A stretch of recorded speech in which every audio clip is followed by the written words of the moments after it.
I would like to this event, A Feminist EU in the World. My name is Hannah Neumann. I'm Assistant Professor of European Studies at the University of Amsterdam.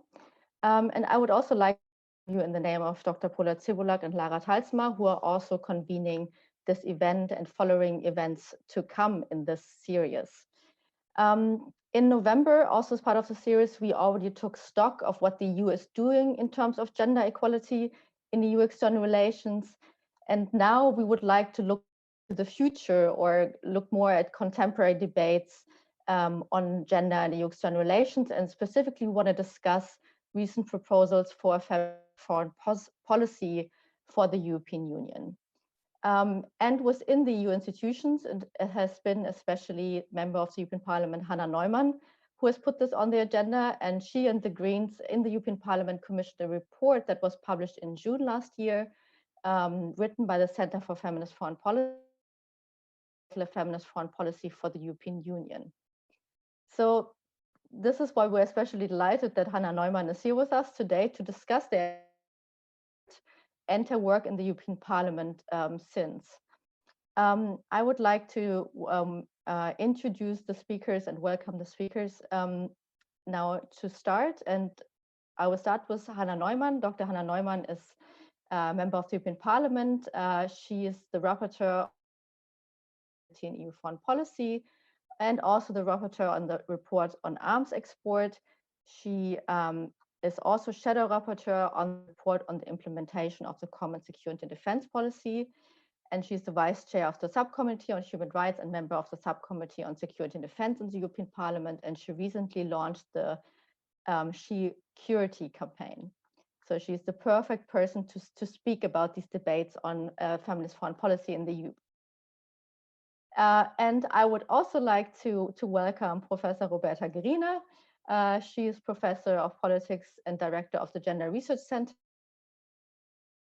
She's an expert on EU gender politics and policies, and she's interested in understanding the impact of gender hierarchies on key policy areas traditionally seen as gender neutral, such as Brexit and security and defense. Currently, she's working on the unintended gender case withdrawal from the EU, and she's published in that area, but also on women, peace and security, work-life balance, identity politics, and the she held the Jean Monnet Chair in EU Gender Politics, and she's a co-founder of the ACES-funded research network Gendering EU Studies. And she co-authored one of the leading articles on the gendered impact of Brexit, Walking in the Shadow of EU Law, together with Annick Masselot. And this article is a contribution to the ongoing debates about the representation of women's interests in current debates about the future of UK policy post-Brexit. And last but not least, I would like to welcome Professor Michelle Parche. She's professor in global studies at the Department of Social Science and Business at Roskilde University in Denmark. Her research interests include EU-Middle East relations, migration studies, emotions and international relations, human rights and identity politics.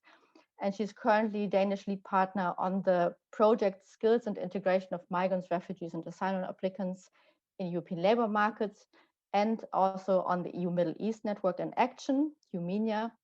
And currently, and I think very recently, she's Associate Fellow at Chatham's House Europe program. And she has been the co-editor of the peer-reviewed journal Mediterranean Politics.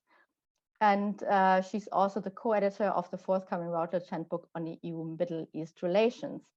And I would welcome really our speakers to this debate. I'm really happy you are all here in these difficult times, that you could all make it, and that I think really you are kind of you're gonna contribute to this debate from different perspectives and bringing your expertise to the table. And I'm really very much looking forward to this discussion and to discuss this, very kind of, I guess, hyped idea of a feminist foreign policy in Europe and in the EU currently. And the plan for the session is that we'll start with some questions, kind of thinking about the concept of feminist foreign policy, and then move on to think more about concretely what it means for the EU, or what it also could mean for different EU policy fields. And then we'll also open it up to the audience. So I, again, would like to invite the audience also to contribute their questions to this discussion. And I would like to start with Hannah Neumann. I already mentioned that you and the Greens commissioned this report for feminist foreign policy, you together with your colleague Ernest Urtasun. And I would like to know a bit more what the motivation was behind it and what the main message is you've taken away from this study for your work in the European Parliament. Thank you, Hannah, for this question, and also thank you for sending up this brilliant panel. And I'm also looking forward to just learn a lot from my co-speakers today. The motivation for me or for us to set up this study, but also the report and to continue the work in the EU comes from, let's say, two sources. The first one is a personal one just for me, because I'm working in the peace and security field already for 15 years now, in different functions, as a researcher, as a practitioner, now as a member of parliament. And just so often I have found myself to be the only woman in the room, either curiously stared at or just being ignored, and having to fight my way just into not just sitting at the table, but being taken as a proper agent on the table. And those were the moments when I reflected on that, and I realized that it's kind of a pattern that I want to use every little power that I may get in my life to change this pattern, especially in foreign and security policy, because these are still somehow domains of, let's say, male dominance until today. So that's like the personal motivation, and being a member in parliament kind of gives you some power, for example, to set agenda. And so my first report that I wanted to work on was exactly challenging that and discussing about EU's foreign and security policy and how this one could become more gender equal, which is the way the conservatives would still accept it to be called, or feminist, which is the way how I would like to have it called. And the idea to take all of these concepts of feminist foreign policy to the EU level is we have, even in the EU treaty, this abstract notion of gender equality or promoting gender equality is one of the core goals or core pillars of the European Union. But then that is rather abstract. And how does that actually play out if we take it to different policy fields in foreign policy, but also if we talk about migration, if we talk about trade, if we talk about all these aspects that our foreign policy touches. And here I think the Swedish have done quite some work in translating the framework in terms of representation, resources and rights to something that is a bit closer to policy making and shaping policy.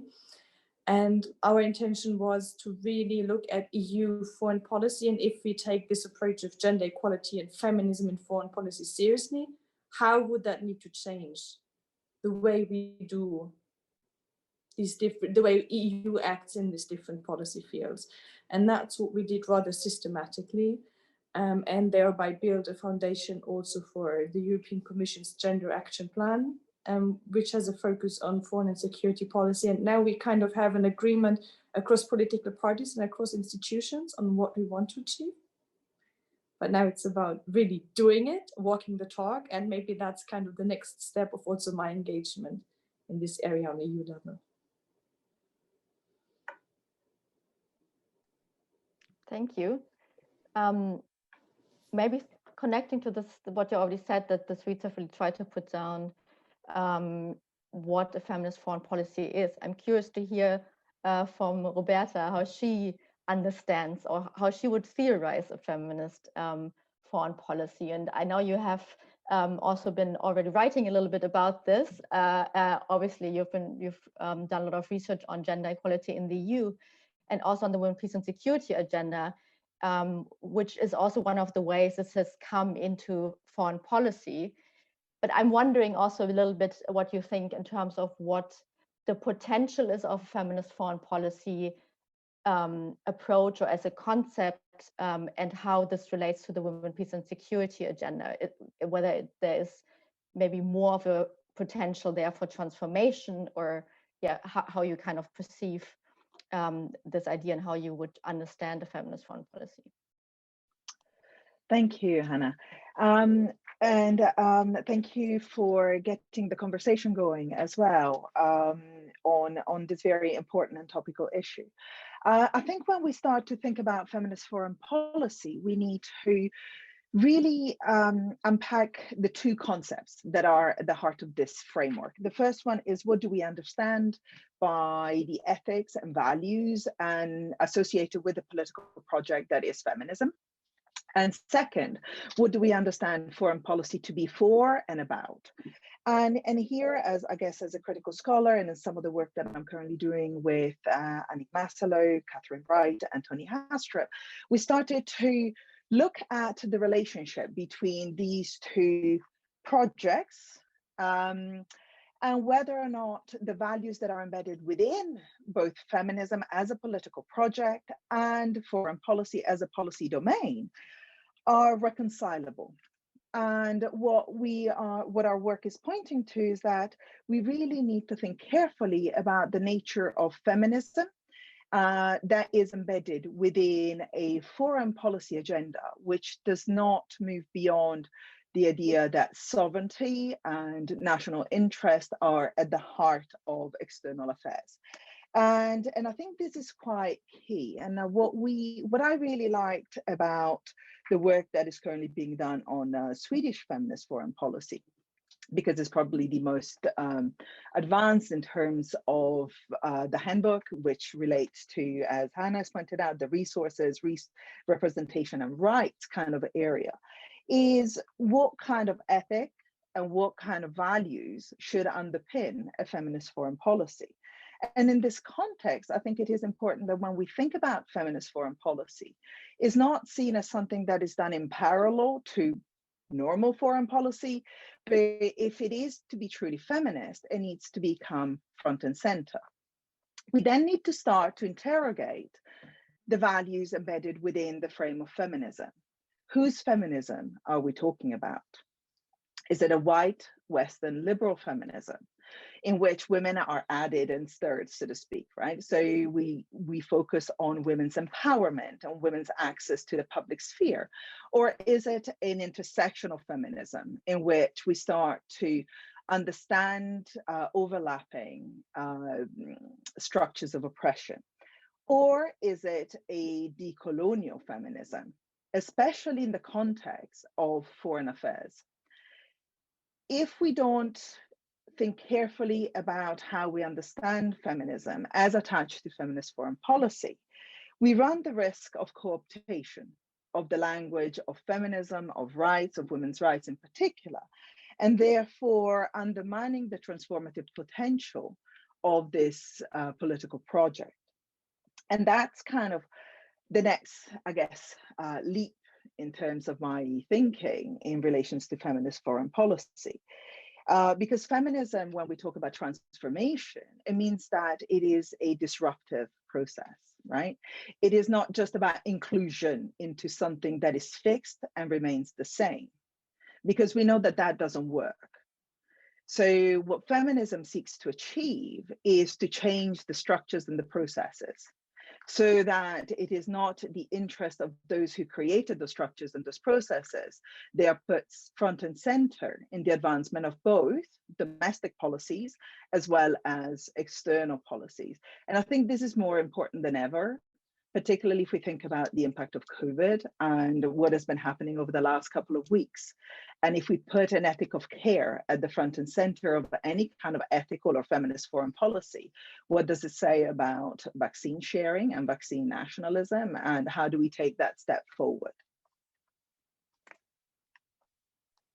Thank you very much. Yes, this is of course, a very relevant point also in connection to vaccine distribution.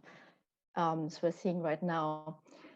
I want to actually connect very much to what you just said, Roberta, and pose this question to Michelle, who's worked a lot on EU Middle East relations. And you recently added a special issue in which you talk about the imperial past and colonial continuities in the EU's approach to the Mediterranean. And you write, in this regard, one could identify the foundations of the discourse and practice of normative power Europe and its limitations as a non-linear sum total of these three strategies of amnesia, redirection, and atonement. And I was wondering whether you see the same dangers and pitfalls for feminist foreign policy. So in a sense, a feminist foreign policy or a feminist power Europe, as Roberta once coined it, as a non-linear sum total of strategies of amnesia, redirection, atonement. So also the question how to avoid, how to actually decenter a foreign policy, and how could a feminist foreign policy contribute to this, or might reproduce similar mistakes made in the past. Thank you, Hannah, and thanks for the opportunity. And I'm probably going to continue very much in line with Hannah and Roberta, but I'll start by perhaps a challenging comment, because Sweden is always flagged as this ideal model for a feminist foreign policy.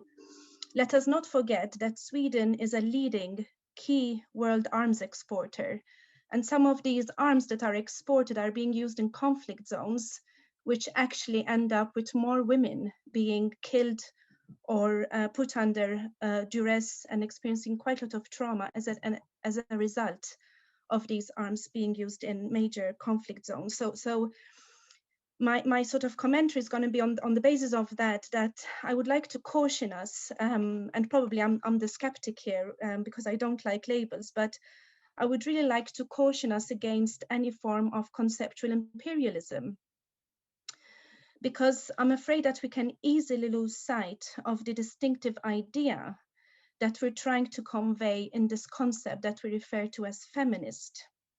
So what I feel is happening here is that there's an immersion of the ideals and the ethical attributions that we automatically, those of us who are engaged in this, connect with the idea of a feminist foreign policy that is taken for granted as an ethical one, right? But we lose sight because we immerse it in what I call a sea of many other quite separate ideas. So I think we're losing, sight of the wood and the trees. So, when I read about how a number of countries and now even the European Parliament have adopted or are considering adopting the label of a feminist foreign policy, with Denmark included, which is where I'm based at the moment. Although, of course, the baseline is that all the ideas contained in this label identify something of value, as Roberta was very poignantly pointing out, there is a real danger of leaving us poorly positioned to identify the distinct values that are at stake in this decision. So the big question I'd like to pose to all of us to consider is, why feminist? Why don't we talk about what is it that this foreign policy needs to take into account? And I think Roberta has already touched upon this, but we can have various definitions of a foreign policy. So, some would argue a foreign policy should be a guide that guides states' activities and their relationships with other states and their interactions. It could be about tactics and processes which a state, when interacting with other states, uses in order to further its own interests. That's a very rational take on foreign policy. So, just to give a practical example, we clearly saw under the Trump administration what a foreign policy was all about.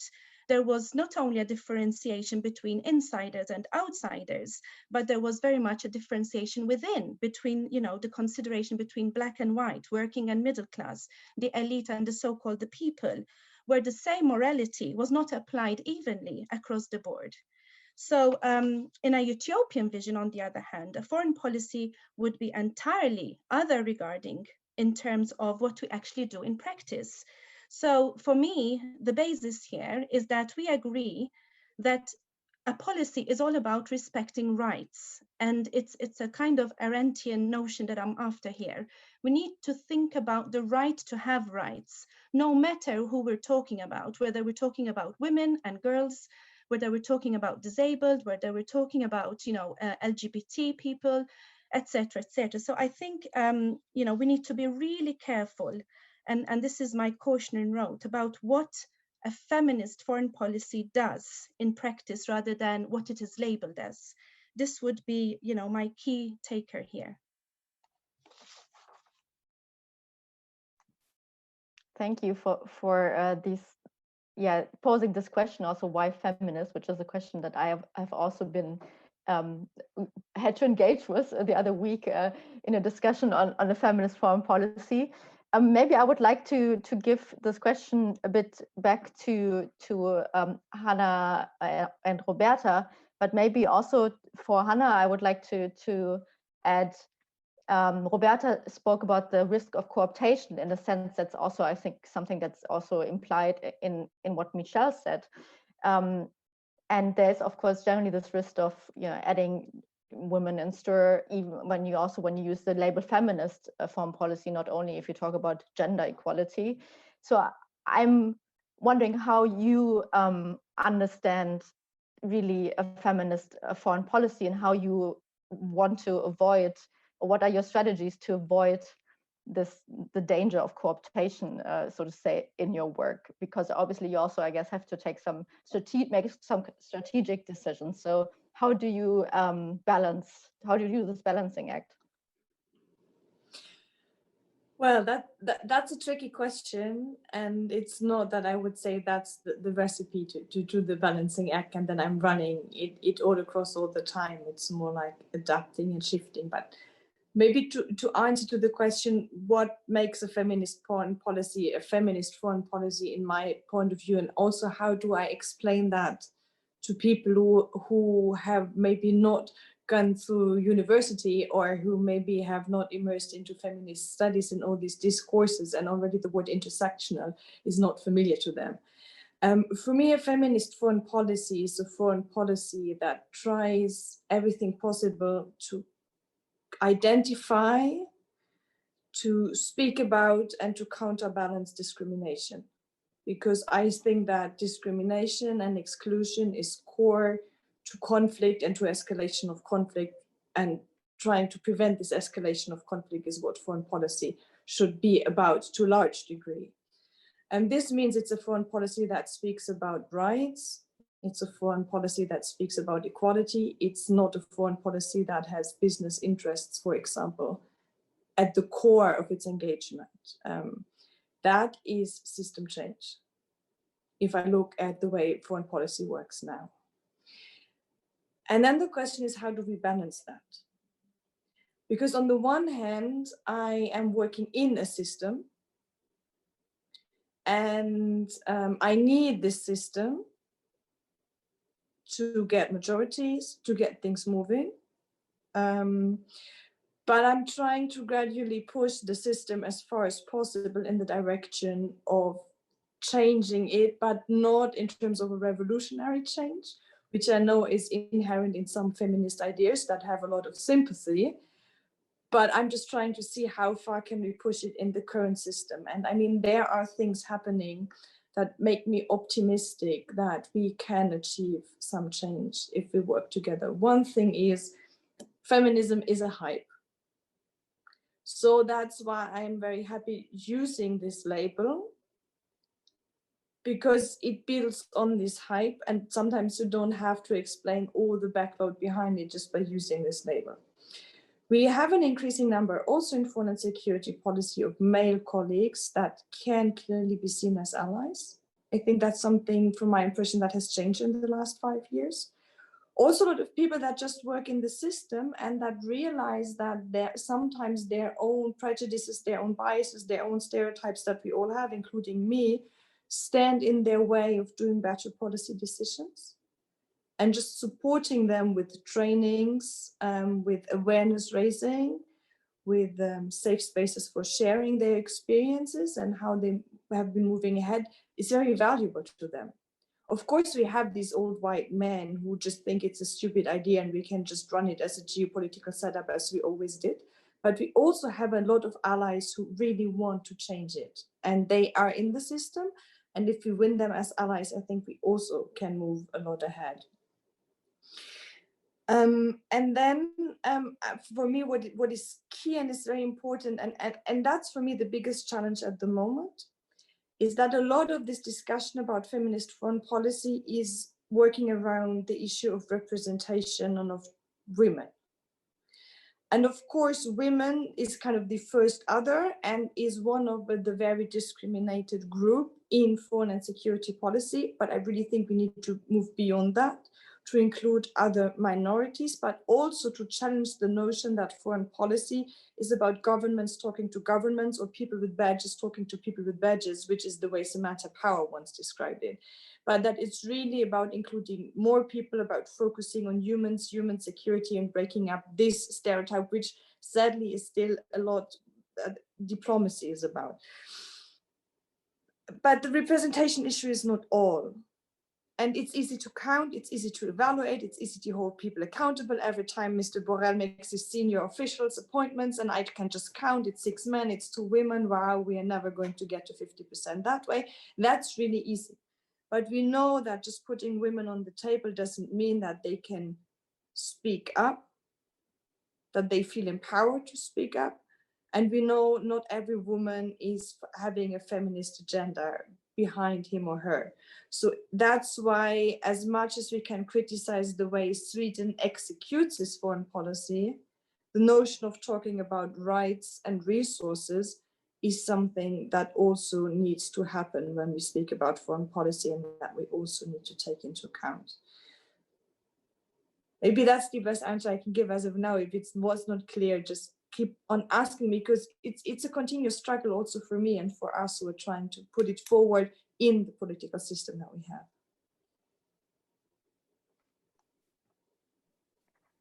Thank you. Maybe this connects well to the question I also already posed a bit to Roberta, and also I would like to add something to that question. You know, why feminist? And you already mentioned well earlier that actually feminist foreign policy should overcome the ideas of sovereignty and national interest, etc. And we here already have a question that connects very well with that from Luisa Biaszewicz, and she's asking how we also place then the EU's ambition for strategic sovereignty and strategic autonomy in this context, and precisely with regards to vaccine procurement that you also already alluded to. How do you also bring this together with this common ethic of care, or rather, how maybe are there the contradictions here? But I would also like to hear a bit more about how we can then re-perceive foreign policy if we think beyond questions of kind of sovereignty and the nation state. As we know, the EU is often kind of reproducing the ideas of the nation state. So thank you for that. And I'd like to pick up on what Hannah was started out saying. And I actually thank you for being so honest about the challenges of having an aspiration and an ambition to achieve transformational change whilst working within institutions and political institutions which require compromise. So this, I think, is a really important starting point for any discussion and any analysis of feminist foreign policy. So there is something quite powerful, as Anna mentioned, in using the label, because you're right, it is something that people can hook onto. However, it has also the potential to co-opt and to water down the principles and the values that are embedded within that label. Because yes, we know that there are different types of feminism, but it's actually beyond that. So what we talk about when we talk about feminist foreign policy often is, as it's already been mentioned, issues to do with representation and participation, the resources, and the rights. All of these are important. And one of the questions that I would have for the kind of development of any thinking around at the policy level around feminist foreign policy is about how is this different from gender mainstreaming? Are there tools that are embedded within a feminist foreign policy that are not available to us if we think about gender mainstreaming in the transformational way that it was originally envisaged? And then I would hook it on to gender mainstreaming specifically, because when it was first introduced at Beijing, everybody was incredibly excited about the potential of this principle, this strategy, and this approach to achieve change in areas that are traditionally seen as gender-free and gender-neutral, security, defense, foreign policy, for instance, the economy. But that did not happen. And gender mainstreaming tells a tale that we should take notice of, because what has happened with gender mainstreaming, it has largely become a tick boxing exercise. It has become about training, which originally was in person and then it became online, and it became something that people have to do. I agree that that opens a space for a conversation, but only if we then engage in the conversation. And that has not happened in relations to gender mainstreaming. And I would actually argue it has only partially happened in relations to women, peace and security. And I guess we have the privilege, Michelle and I have the privilege to, as academics, to reflect on the strengths and weaknesses of different policy approaches. We have a degree of distance, and we don't have to engage in the kind of negotiations that Hannah has to engage in trying to actually achieve institutional change, in trying to actually achieve a shift. And what we're calling, well, I guess what Michelle and I were calling for is essentially a paradigm shift, a pivot to a different way of doing external affairs. The one thing that I would add here is the importance of reflexivity. And this is where I see the EU falling short. Before COVID, through COVID, and dare I say, probably through the post-COVID recovery. We can't have a feminist foreign policy if we don't actually look at the state of play within our own member states. As we look at retrenchment of gender equality policies, and especially reproductive rights across Europe, we can't think about having a feminist foreign policy that projects ideas and values to the external domain, because in that kind of regard, then it becomes an ideational tool. It becomes a tool for Europe to promote its own values, its own mythology to the external domain. And then it replicates a hierarchy of values and norms. So what I would say is, first of all, we also need to think about what is happening within the internal. And foreign policy, it's a great area to start doing that, because it is at the juncture between the internal domestic policy domain and the external. It is about understanding how the two come together. But I think it is quite worrying that we're seeing pushback and backsliding in relations to gender plus equality.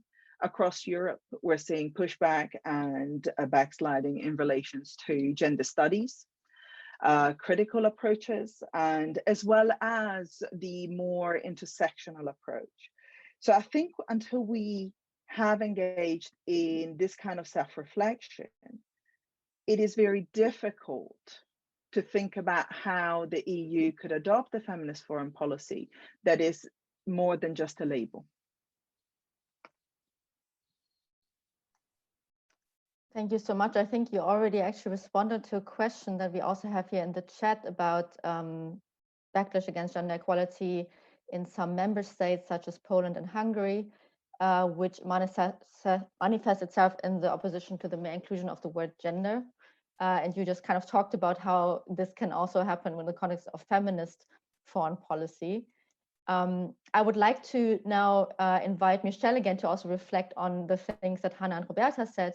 And I would like to add also another question on how you would imagine the EU's relations with the Middle East, based on your research, to be transformed from, maybe if you want to follow the idea of feminist foreign policy the way you would envision it, or a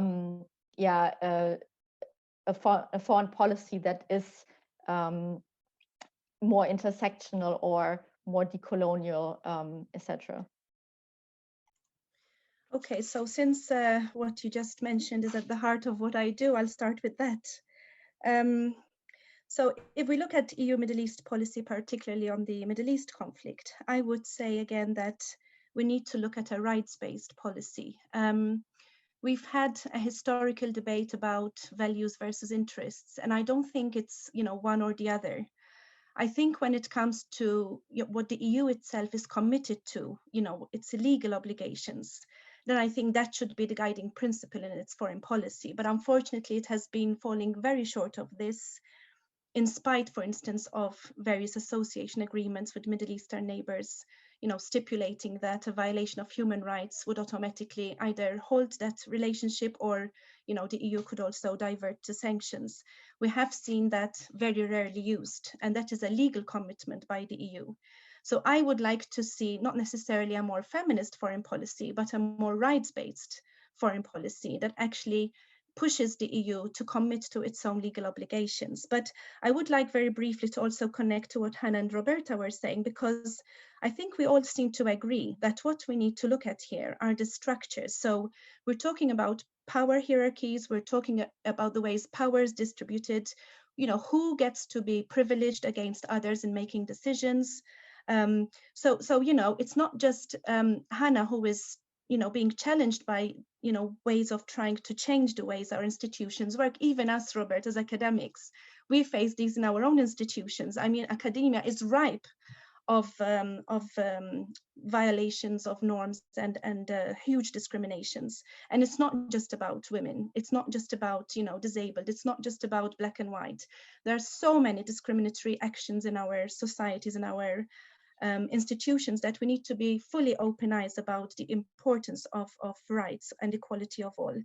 So I would say that, in our efforts at pushing for a more just foreign policy, I would call it, we need to think about all individuals having equal opportunity to be free individuals, to be people who can make their choices on their own, according to their own, take on things, and according to their own choices. So of course, women are indeed marginalized groups, but as already has been mentioned, there are so many other groups, and we should not forget that. So my point about Sweden is that it's no point in having a foreign policy labeled as feminist when our actions are countering what we are labeling as feminist in the name of values, etc. So another point I wanted to make is that if we think about a utopian vision of foreign policy, then for me, that would be an entirely other regarding policy. So, when we think about respecting rights, wherever they are and whose ever rights, because we're all human and we all have rights, a careful, feminist foreign policy, if that is what you want to call it, needs to provide opportunities for everyone. So, we cannot take, I'm just afraid that we shouldn't label a foreign policy feminist with the possibility that we take attention away from domestic political shortcomings in terms of rights protection. So, it's a co-constitutive relationship between domestic and foreign policies, but all policies, be these social policy, etc. So the other point I wanted to raise is that when we talk about a policy, and in this case, we're talking about a foreign policy, we need to ask ourselves as well, when a country labels itself in such a way, how much of this is about its identity or the identity it's trying to project worldwide or domestically? So if I think about Denmark, if Denmark had to adopt a foreign policy that it labels feminist, I would see this as a mockery to what is going on, let's say, in terms of the harsh immigration policy that Denmark has, which, according to research that we have been undergoing, is hugely discriminating against female migrants when it comes to asylum, for instance. So what does a good state identity represent for us if by a feminist foreign policy we again are considering an ethical one? So we need to think about how the member states of the EU individually, but also collectively, consider otherness, whether otherness is women or people of different ethnic origins, etc. So I think the key here for everyone, and in particular when we're living in such periods of the far right being so good at promoting their own discourse, we need to be careful not to get lost in these labels and words that the everyday person is just going to shy away from. So let's talk about how can we appreciate otherness and differences, and what is actually our responsibility at the end of the day. So that is what I would urge the EU to think about. What is the EU's global responsibility as an actor to be reckoned with when it comes to respecting international norms and human rights in particular? Thank you. I think, Hannah, you had a two-finger raised hand and wanted to follow up directly. I would like to follow up quickly on two things, also to make sure that we're not having a misunderstanding. The one is, how can this feminist thing be more than just a label with regards to the European Union? Let me be very clear. The European Union does not have a feminist foreign policy. I don't even see the political will at the head of the European External Action Service to fully adopt a feminist foreign policy. Still, I don't think that should make me or others stop advocating for the issue and finding allies for the issue and building alliances to push this forward. But just the fact that the Parliament adopted this kind of report does not even think that this makes the EU foreign policy a feminist one. The second quick aspects with regards to the Middle East and what Michelle said, we need a rights-based approach and not necessarily a feminist one. For me, that's the core issue. A rights-based approach with the Middle East has to be a feminist one, because only by having this lens that it's women and other minorities that have had to suffer so many injustices and that have to suffer so many injustices today, and that we need to counterbalance that, makes a foreign policy a feminist one and then a rights-based one. Just to give you one example, we always say it's education that makes everybody stronger and that kind of takes away these injustices.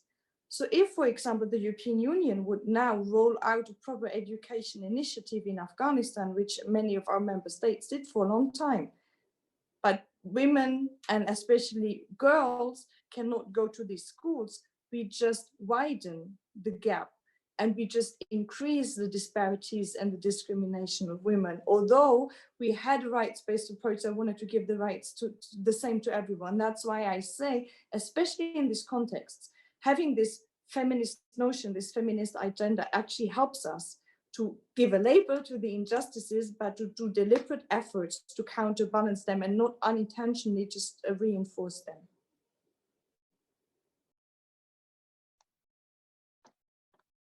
Yes, thank you.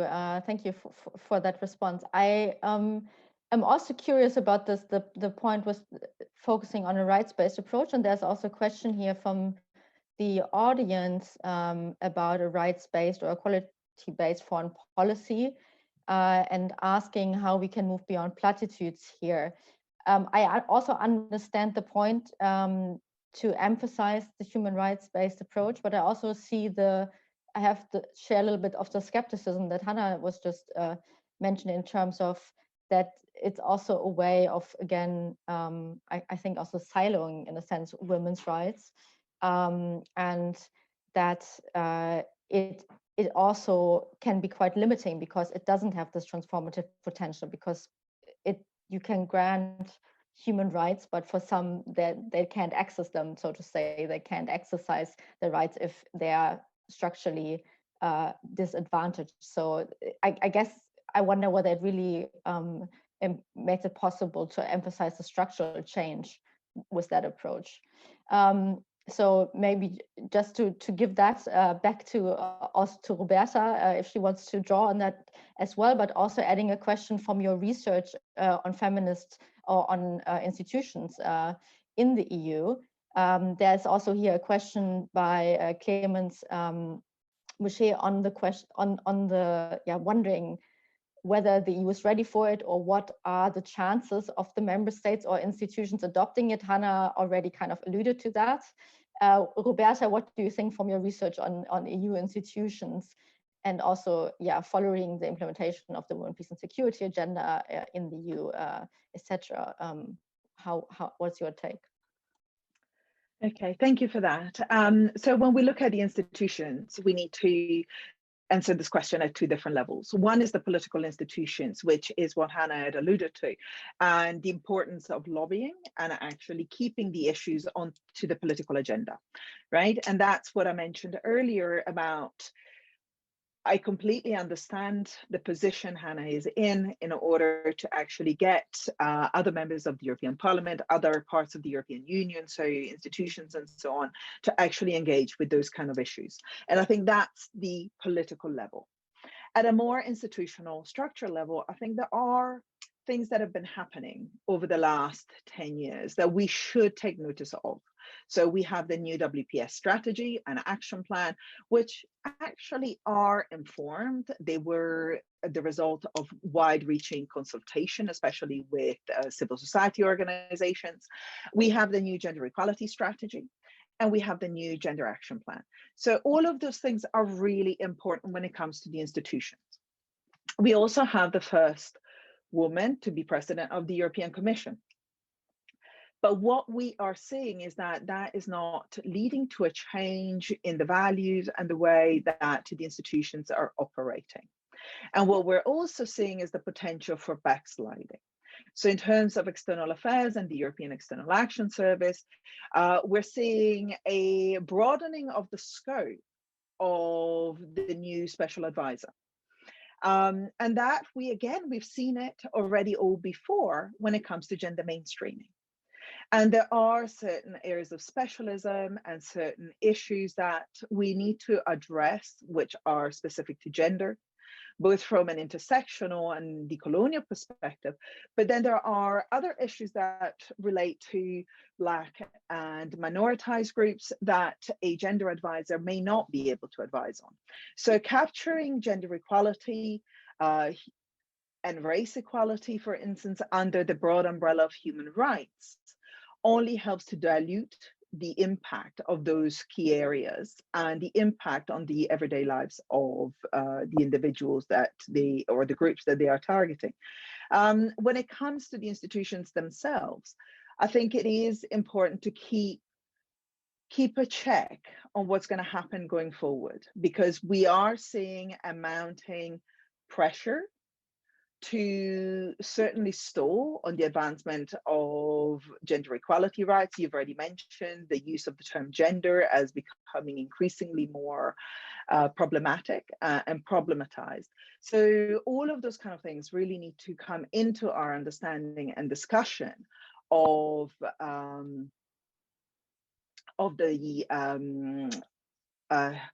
the institutions and the future of European external affairs in relation to embedding gender equality within it.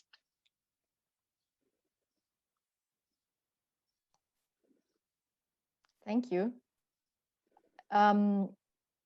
Going maybe then back to what this means in terms of concrete policies. And we also have here a question on from the audience that I can connect to a question that I also wanted to ask Hannah in relation to security policies. And here it's in relation to the question of the EU pronouncing itself as a geopolitical commission. Our audience member Maria is asking, how can policymakers reconcile a feminist approach with a geopolitical one? The latter has been increasingly advocated by the Commission and seems to be more fitting in the world of failing multilateralism. And it is not only about the US approach, but directions and policymaking of other actors that become increasingly militarized. Adding to this, I would like to ask you how you see the kind of this parallel development of the EU focusing more on strategic autonomy, which was also what was mentioned in the last report on common security and defense policy again, and the kind of ambition to create a European defense industry, how you see this together with the feminist foreign policy. And this might also go a bit, points to the criticism that Michelle raised in connection to Sweden's feminist foreign policy. How do you, do you reconcile this, or how do you see this as a policymaker? Wow, that was enough questions, I think, for 3 lectures at your university. I'm trying to do that in something like 3 minutes. The first thing is this whole discussion around the term of strategic autonomy, which I have to say I'm very critical about, because for me, strategic autonomy is the discussion about the means and not about the end. The end should be a rights-based foreign policy or security policy. The end should be a feminist foreign policy. The end could be a security policy that works towards more of prevention and de-escalation. That's the discussion we need to have. And then strategic autonomy. So the question whether the EU should act rather alone or with its partners, or should at least be able to act alone or not, is one about the means. And then we have this issue of member states blaming the EU, but counteracting EU action, which is also part of the strategic autonomy discussion. But maybe that's why I would like to focus on the question, does a geopolitical or a security policy, exclude kind of being a feminist one? And here for me, the discussion should always be, well, if we think we need to adopt this geopolitical perspective, who says it's just about big power and big states against big power and big states? Why can it not be geopolitics that we see who are our allies in Turkey? How can we strengthen them? Who are our allies in Iran, and how can we strengthen them? By allies, I mean people who share the same feminist values and ideas, who are part of a vibrant civil society that we have in many of these countries. And how can our foreign policy and our dealing with these governments happen in a way that we strengthen those who are our allies in the feminist agenda? And that's the question that I would always want to pick up and to put on when we are discussing this. It's the same when we speak about security more in terms of security concepts. I worked in Liberia right after the Civil War. And when the United Nations started their mission there, they rolled out a security plan. And the security plan was about securing big highways and petrol stations.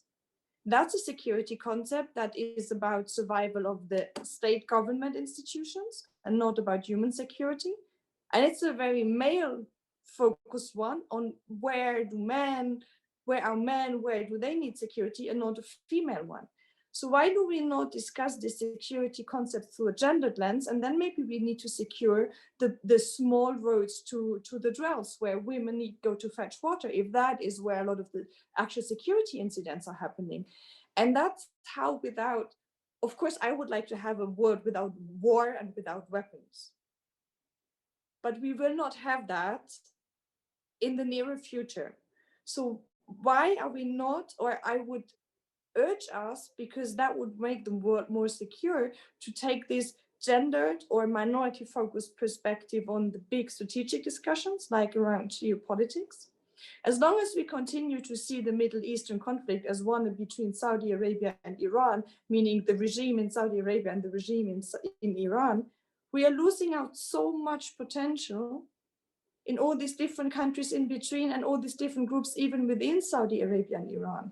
That's what I mean. So if we need to discuss geopolitics that way, but we also need, in terms of implementing security strategies, operational plans and all that, include a gender perspective, because I think then they will just be much, much better. And that's also where I think a feminist policy, although I know that many shy away from discussing military, would actually win a lot if at least some would engage without losing the idea that foreign policy should not have military in its toolbox at all. But that's not where we are at the moment.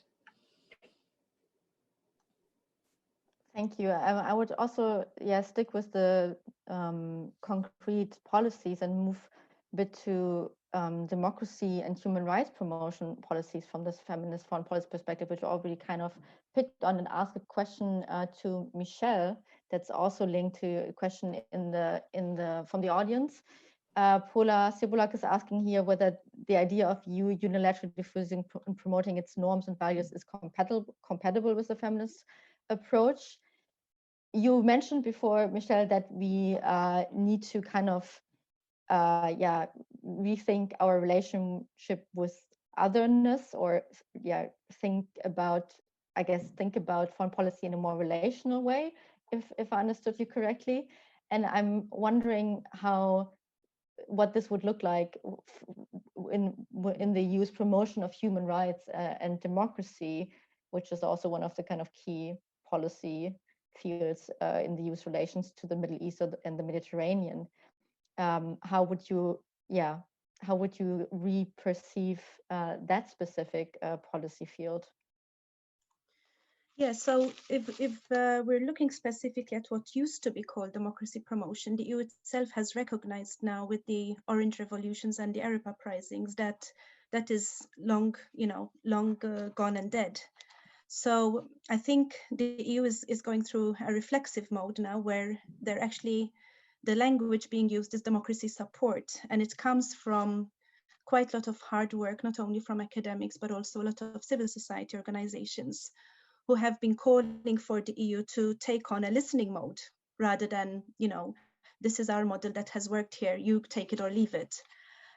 So I think there is, if we kind of put it in this discussion today, let us not forget that there are also considerations to be reckoned with when it comes to aspects of solidarity, for instance, but importantly for me is the common good, right? So I think Roberta touched upon it. So when we're talking about rights, automatically there is a hierarchy of rights because some people simply do not have access to their very basic human rights.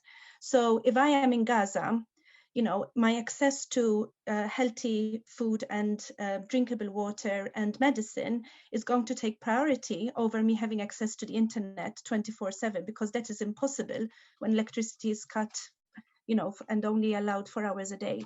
So we need to be, I think, compassionate and empathic and keep the EU standing solid for what it actually came to be. And that is a foundational organization that is based on the principles of respect for law and respect for human rights and dignity of everyone wherever they are.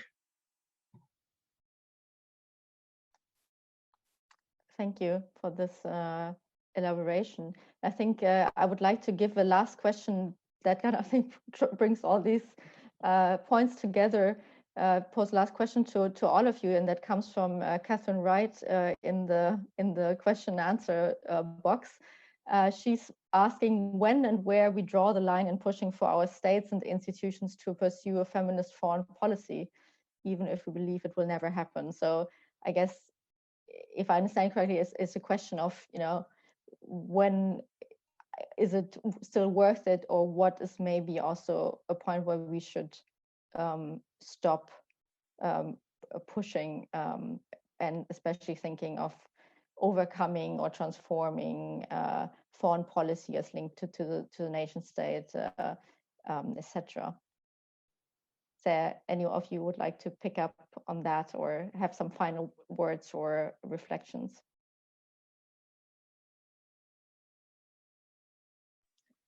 I'll kick off. For me, is at the point in which we are going to, for me, is at the point in which the language of rights and women's rights in particular is used to other minoritized groups. If feminism becomes a tool for a particular political project which is not in keeping with the values of feminism, which is about challenging the hierarchies and structures of oppressions, then that's the point in which perhaps we need to take a step back from using the label feminism, because then it would do harm rather than actually achieve the objectives that we associate with a feminist political project. That was very clear. I would just summarize that we have to remember that rights are duty involving. That's what the EU needs to remember. Thank you. And Hannah? Well, maybe my perspective is a bit different because I'm the politician here, and I don't. Sometimes I hope I still had the luxury of taking a step back and doing the analysis and just coming up with something where I would say, well, that's the line to take. And I would really say, as long as I am a politician, I will never stop pushing in a feminist direction. But also I will never stop calling out if I think, well, that is just used as a label or as a mascot, and people are not really living up to their promise. But the experience I have made so far is because we have established this common sense that we need gender equality. And yes, I think we can push it towards feminism, at least in the sense of need to take all otherness into account. Because we have this agreement and we have somehow made this promise on a rhetorical, political level. It helps a lot if you propose tools how to get there. And it helps a lot to have this promise to hold people accountable and just point out each and every time they or their policies do not live up to it, and thereby just restart. And I know it's tiring, but restart again and again and again this discussion, as we have the Charter of Human Rights, which allows us to always say, well, we are not upholding human rights here. Having the idea that we want to move to gender equality and maybe even beyond the feminist foreign policy also helps us to always say, but here we are not living up to the promise, here we're not living up, and here we are not living up. And this point of reference for politics is very important, and we should not underestimate it. Thank you so much. That was an excellent way, I think, to end with this question. I would like to thank all of you, our speakers, for being here and discussing with us this question of a feminist foreign policy. I think we touched upon many issues. I think we could have continued the discussion for many hours. So sorry that we could only jump a little bit from one issue to the other. But thank you so much for being here. And if you want to want to spend some more time discussing specific fields and feminist foreign policy, we are going to announce more events soon on feminist foreign policy, and the next one will be on climate change and feminist foreign policy in March. So sign up for the newsletter of the Gender and Sexuality in Geopolitics series of ACES, and you will hear about that next event and also some more other events in connection to this question. And I would like to also thank the audience for being here and asking these great questions. Unfortunately, we didn't manage to answer all of them, but I think we touched upon a lot of these topics that were asked. Thank you, everyone. Have a good day and take care. Thank you, Hannah, and everyone. Bye. Thank you. Thank you, everyone.